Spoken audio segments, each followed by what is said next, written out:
اول حاجه انا عجبتني جدا فكره الجروبينج اللي كانت معموله. يعني استفدنا منها جامد.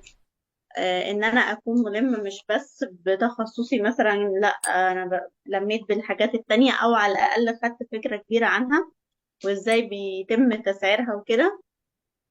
فده طبعا هيفيدني اكتر، مش كتندرنج، هيفيدني اكتر بعد كده لو انا حبيت ادخل في مجال الكوست كنترول.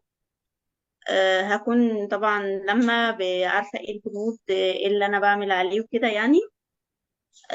طبعا الشرح يعني فوق الممتاز، ربنا يبارك لحضرتك، والكونتنت كان جميل جدا يعني.